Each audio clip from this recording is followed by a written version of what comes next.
하나님 감사합니다. 이 시간에 수요 예배 시간에 모여서 하나님 앞에 찬송하고 또 하나님 앞에 기도 제목을 내어놓고 기도하였습니다. 아버지 이제 하나님 말씀 공부하려고 합니다. 성령님, 우리 안에 계신 성령님, 교회 안에 계신 성령님, 우리를 가르쳐 주시옵시고 이 말씀이 우리의 지혜로 해석되지 못하지만 성령께서 가르쳐 주셔서 말씀이 잘 이해될 수 있도록 은혜 내려 주옵소서. 예수님의 이름으로 기도합니다. 아멘. 자, 오늘 말씀은 시편입니다. 시편 40편입니다. 한 절씩 교독하도록 하겠습니다. 제가 한 절 읽고 여러분이 한 절 읽어주십시오. 내가 여호와를 기다리고 기다렸더니 귀를 기울이사 나의 부르짖음을 들으셨도다.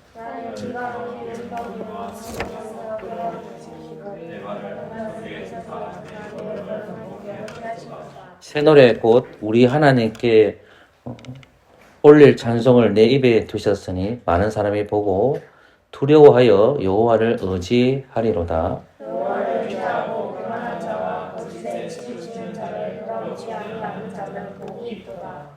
여호와 나의 하나님이여 주의 행하신 기적이 많고 우리를 향하신 주의 생각도 많도소이다. 내가 들어 말하고자 하나 주의 앞에 베풀 수도 없고 그 수를 셀 수도 없나이다. 주께서 나를 기뻐하여 들으시기를 제사와 예물을 기뻐하시며 수제를 하시니라. 그때 내가 말하기를 내가 왔나이다. 나를 가르쳐 기록한 것이 두루마리 책에 있나이다. 나의 하나님이여 내가 주의 하기를 의롭이 나의 주주이나이다 하나이다. 내가 대중에서 의의 기쁜 소식을 전하였나이다. 여호와여 내가 내 입술을 닫지 아니할 줄을 주께서 아시나이다. 내가 주의 주지 아니하고 주의 성취와 구원을 선포하였으며 내가 주의 인자와 진리를 중에서 흠치지 아니하였나이다. 여호와여 주의 긍휼을 내게 그치지 마시고 주의 인자와 진리로 나를 항상 보호하소서. 무수한 재앙이 나를 둘러싸고 나의 재앙이 내게 미치므로 물어볼 수 없으며 죄가 나를 머리통과 많음으로 내 마음이 사라졌습니다. 여호와여 은총을 베푸사 나를 구원하소서. 여호와여 속히 나를 도우소서. 나의 영혼을 쓰다면을 하는 자로 나 수치와 연필을 낫게 하시며 나의 해를 기뻐하는 자로 나 물러가 영혼을 낫게 하소서. 나를 향하여 하하 하는 자로 자기 수치를 인하여 놀라게 하소서. 무릇 주를 찾는 자는 나 주로 즐거워하고 기뻐하게 하시며 주의 구원을 사랑하는 자는 항상 말하기를 여호와는 광대하시다. 같이 읽겠습니다. 나는 가난하고 궁핍하오나 주께서는 나를 생각하시오니 주는 나의 도움이시여 건지시는 자시라. 나의 하나님이여 지체하지 마소서. 아멘. 시편 40편은 성경의 영감으로 다윗 왕이 기록한 시입니다. 그래서 이 시점이 어느 시점인지는 정확하게 모른다고 했고, 그런데 이제 다윗의 인생이 70년 인생을 살아가니까 그 70년 인생에서 왕이 된 때가 30살 때이거든요. 그래서 좀 집중을 해주셔야 됩니다. 다른 생각하지 마시고 손장 나지 마시고 저를 보시면 됩니다. 그 시편 40편 자체는 다윗이 기록한 시라는 것을 우리 표제 제목에서 확인하게 됩니다. 그래서 제가 시편 40편을 1절부터 17절까지 되어 있는데 1절부터 6절까지는 사망에서 건져 주신 하나님에 대한 찬송으로 기록되어 있고 그 다음 7절부터 10절까지는 다윗이 하나님의 말씀에 전적으로 순종한다는 말씀을 기록하고 있습니다.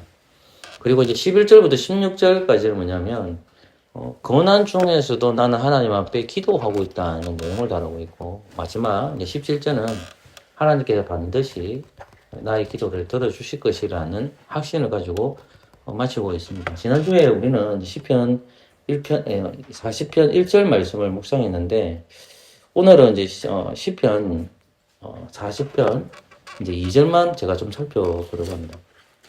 먼저 1절 말씀을 같이 한번 읽어볼까요? 읽어주실래요? 시작. 네가 여호와를 기다리라 기다렸더니 이를 이루는 사람의 뜻을 들으셨다. 아멘.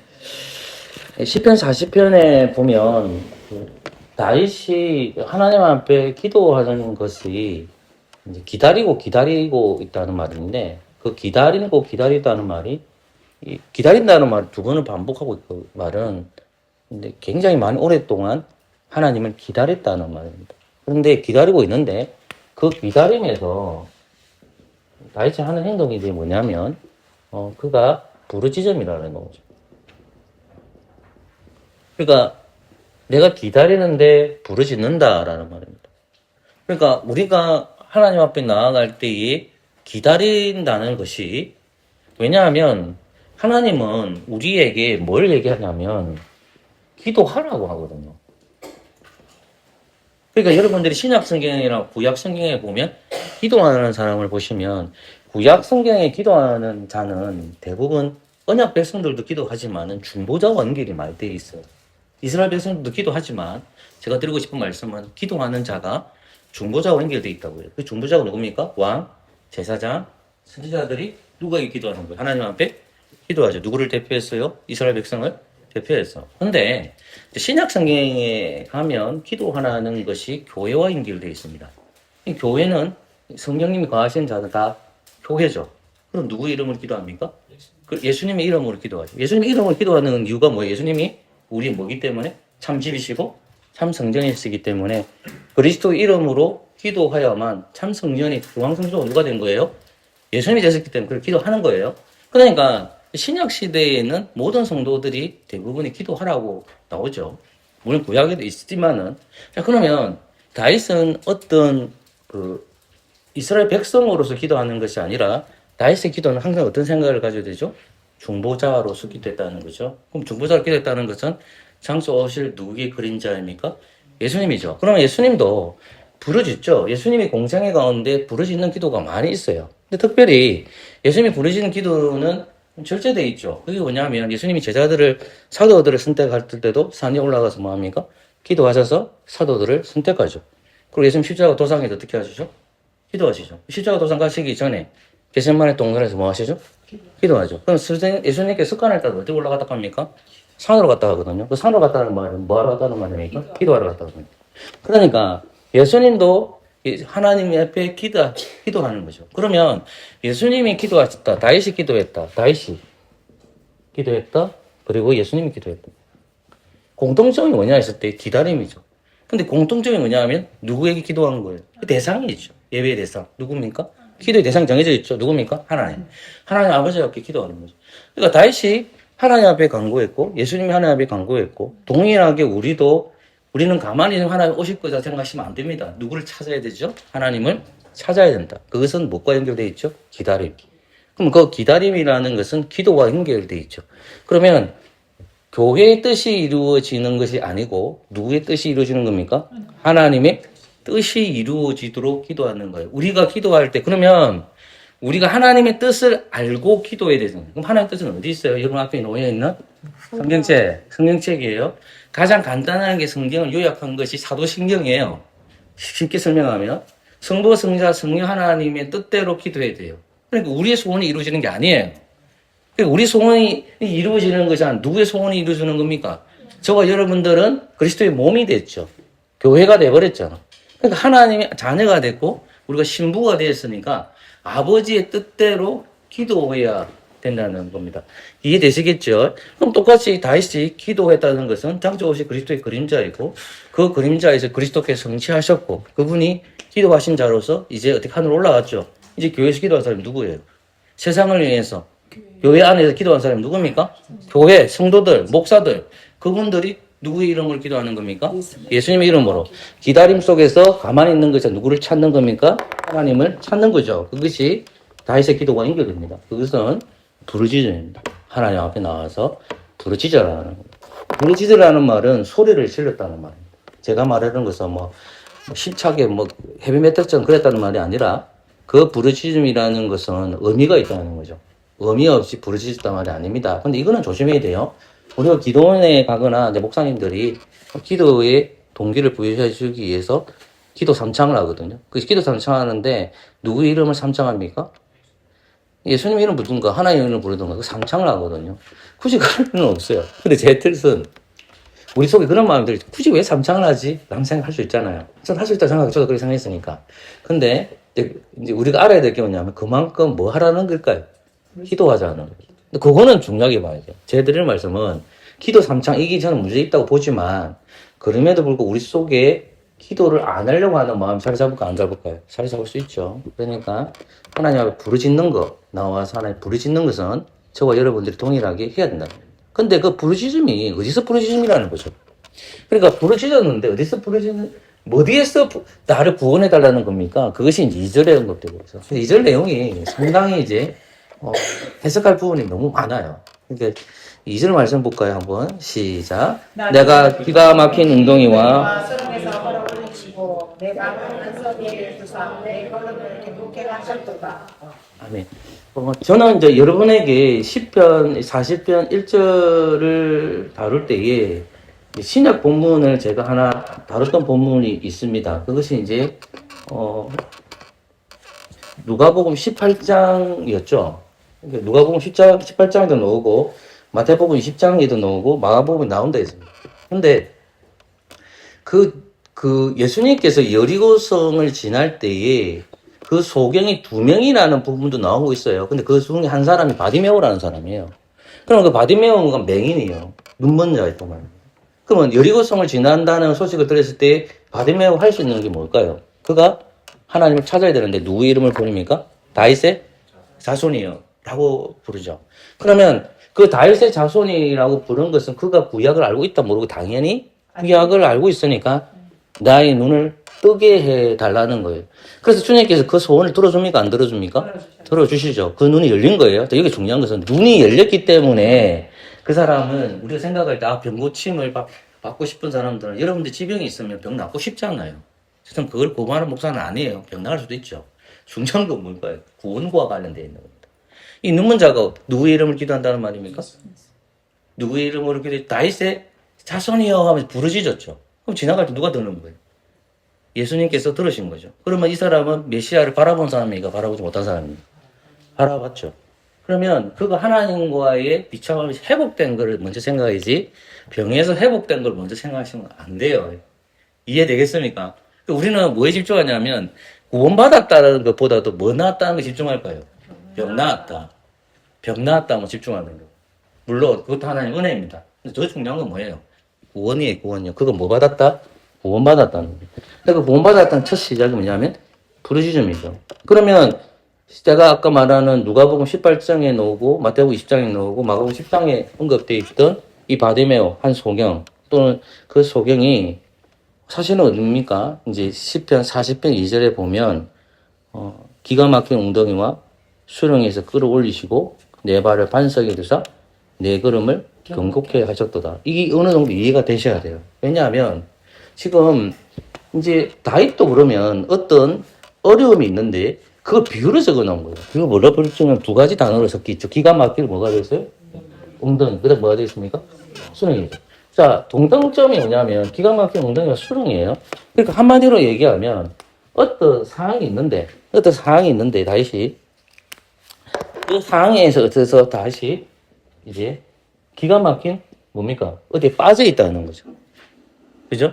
그러면 웅덩이라는 것과 수렁이라는 말은 여러 가지로 번역할지 그까지 하면 안 들어갈게요. 뭐 개나 뭐 오만 거 다 나와. 근데 이거 뭐냐면 이 웅덩이에 빠져 있다는. 그러면 이 웅덩이에 빠졌는데 이 웅덩이가 어떤 면에서는 사람을 나타낼 수 있잖아. 대적들로요. 그러면 다윗이 왕일 때 대적들이 누구였습니까? 압살롬. 사울. 그죠? 왕이 되기 전에 누굽니까? 사울이죠. 이해됐어요? 그러니까 무슨 하면 압살롬이나 자기의 가족들이 다 뭐가 됩니까? 대적이 되죠. 그러면 김 목사님 설교하셨지만 형제와 연합하여 등과하면 어찌 그리 아운다고 이거 시 누가 적은 건지 압니까? 그거 다윗이 겁니다. 아마. 근데 다윗이 왕인데 그 자기들 가족들이 어떻게 해요? 엉망이에요, 엉망.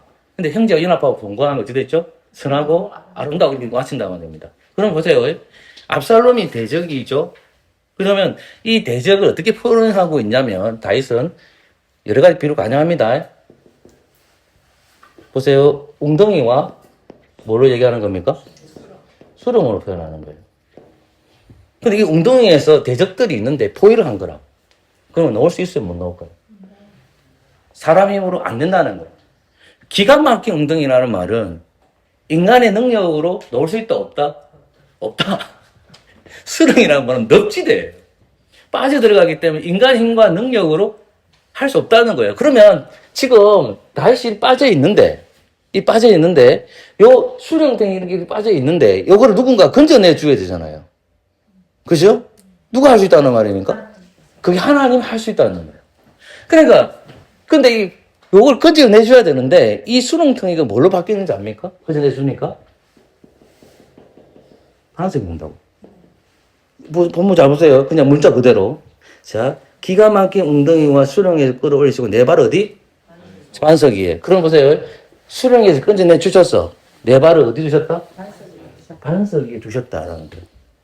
자, 제가 항상 성경을 읽을 때에 뭐라고 얘기하냐면 성경은 성경으로 해석하자라고 했죠. 그죠? 그러면 요 말씀을 보려고 할 때에 보시면 요 웅덩이와 구렁은 비유적으로 하면 뭘까요? 여러분? 사망이죠. 비유적으로 하면 또 뭘까 이게? 음부죠. 음부죠. 그래서 사망과 음부, 이 사망에서 다윗은 못 나와.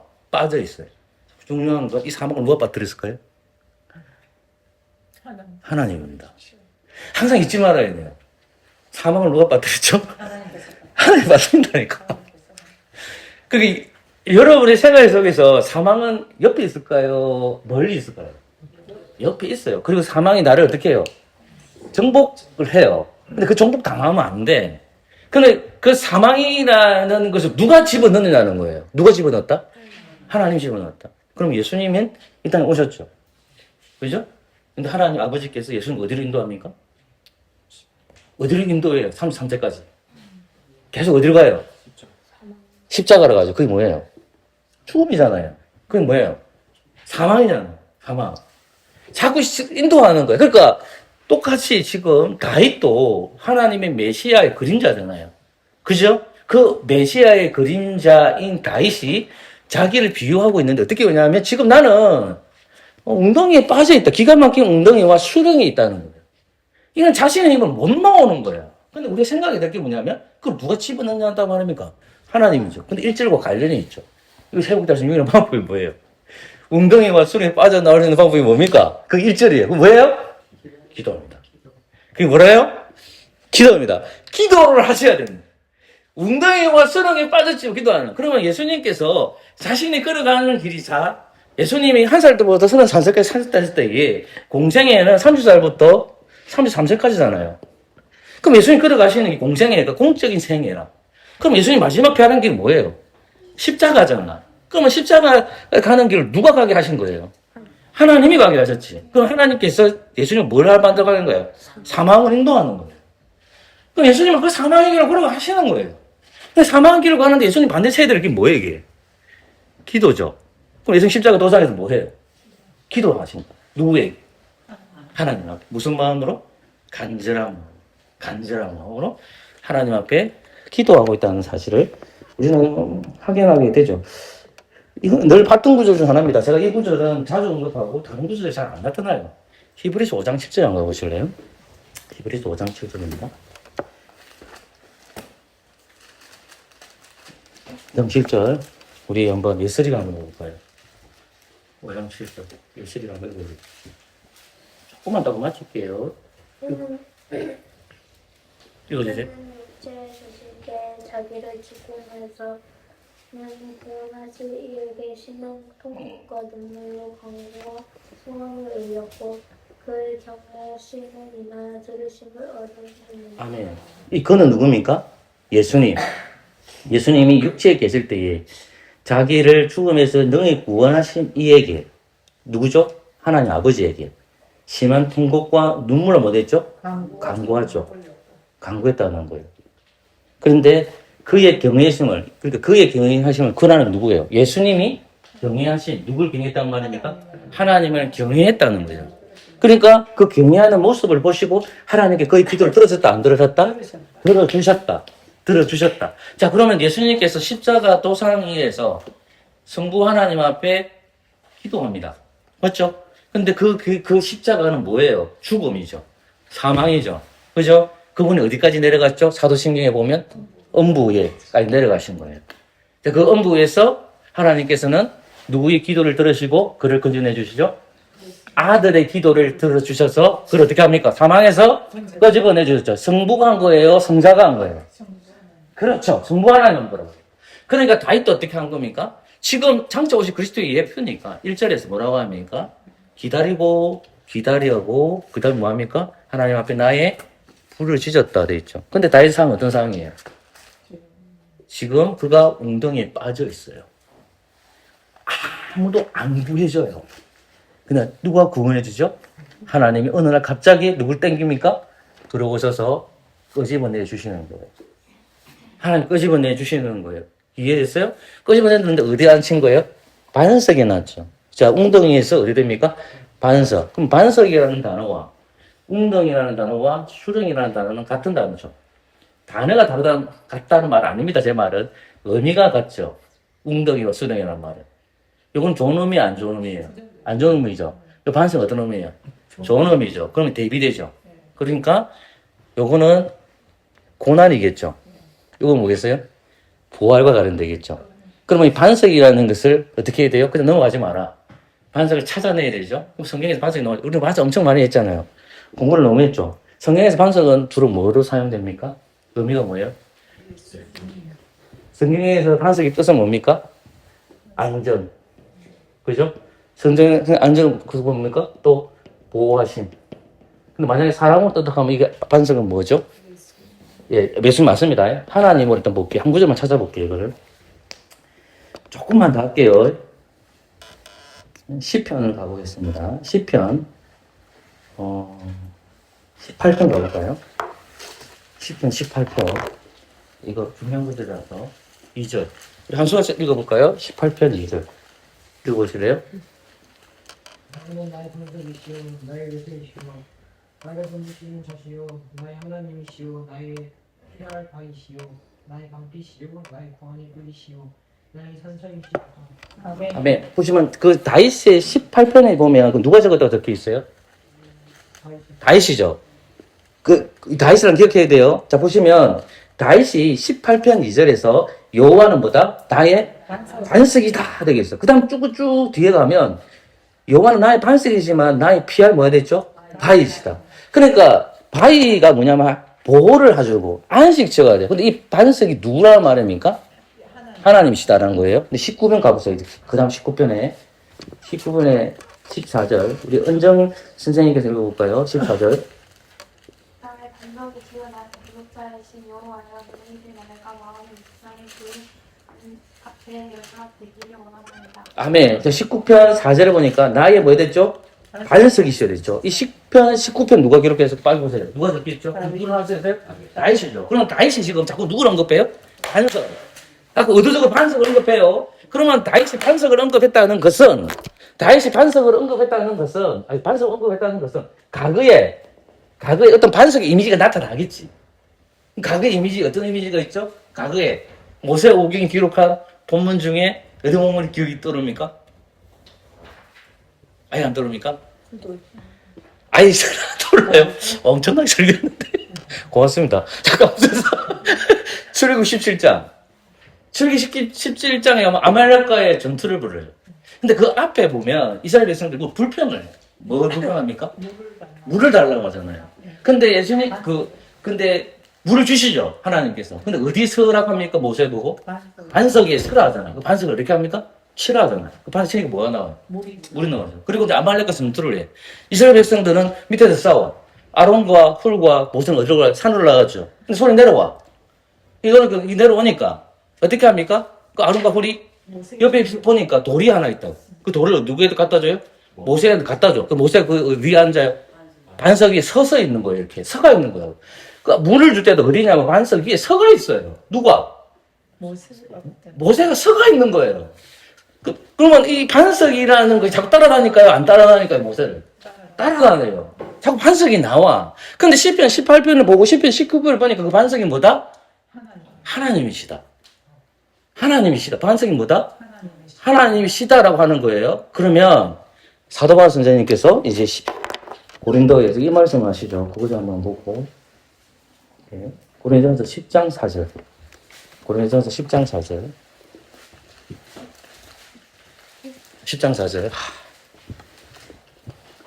봤습니까? 네. 그러니까 시작. 다 같은 신령한 의무를 맞았으니 이는 저희를 따르 신령한 반석으로부터 맡은 그 반석은 오 그리스도다. 자, 반석을 누구라고 얘기합니까?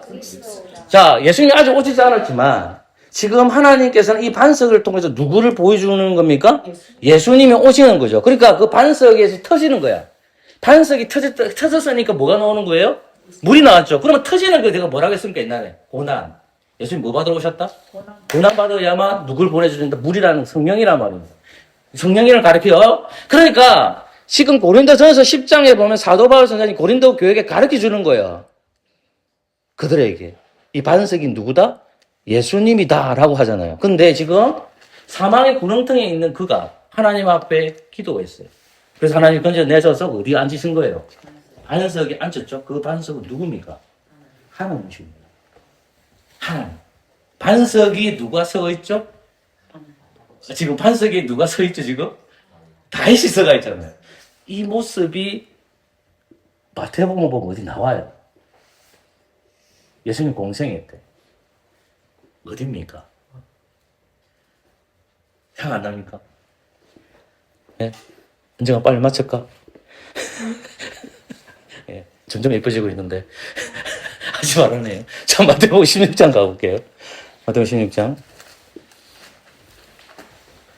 우리 주일학 pension들은 좀 너무 이쁜 것 같아요. 자, 16장 가보십시오. 16장에 뭐가 나오죠? 여러분, 18절부터 19절 읽어볼까요? 18, 19절 우리 배성경 형제님 읽어주십시오.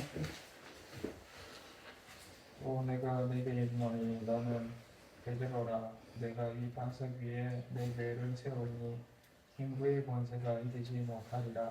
내가 천국 열쇠를 내게 주리니 내가 땅에서 무엇이든지 내면 하늘에서도 매일 것이요 내가 땅에서 무엇이든지 풀면 하늘에서도 풀리리라 하시고. 아멘. 보세요. 자, 이거 생각해 보셔야 됩니다. 요건 정말 잘 생각을 하셔야 돼요. 자, 마태복음 16장에 조금 읽었던 것이 18절, 19절입니다. 조금 전에 고린도전서 몇 장 읽었죠? 10장 읽었죠. 반석이 누구라고 했죠? 그리스도라고 했습니다. 맞죠? 자, 이 마태복음 16장은 예수님께서 사도 제자들에게 물어봐요. 야, 너 밖에 나가니까 나를 누구라 하대? 그렇게 막 얘기해. 근데 베드로가 얘기하죠. 주는 그리스도요? 살아계신? 하나님의 아들이시 살아계신 뭐? 하나님의 아들 이 사람을 주는 그리스도요. 뭐라고 했죠? 살아계신 하나님. 자, 주는 그리스도 뭐? 살아계신. 주는 그리스도 뭐? 살아계신. 주는 메시아고, 그리스도는 메시아란 말이에요. 그 메시아는 뭐다? 살아계신 하나님의 죽은 메시아가 아니에요. 죽은 하나님이 아니야. 살아계신 하나님의 아들이라는 것은, 잘 생각해 보세요. 그 말을 딱 듣고 예수님 뭐라고 얘기합니까? 바울아, 베드로야, 네가 복이 있다.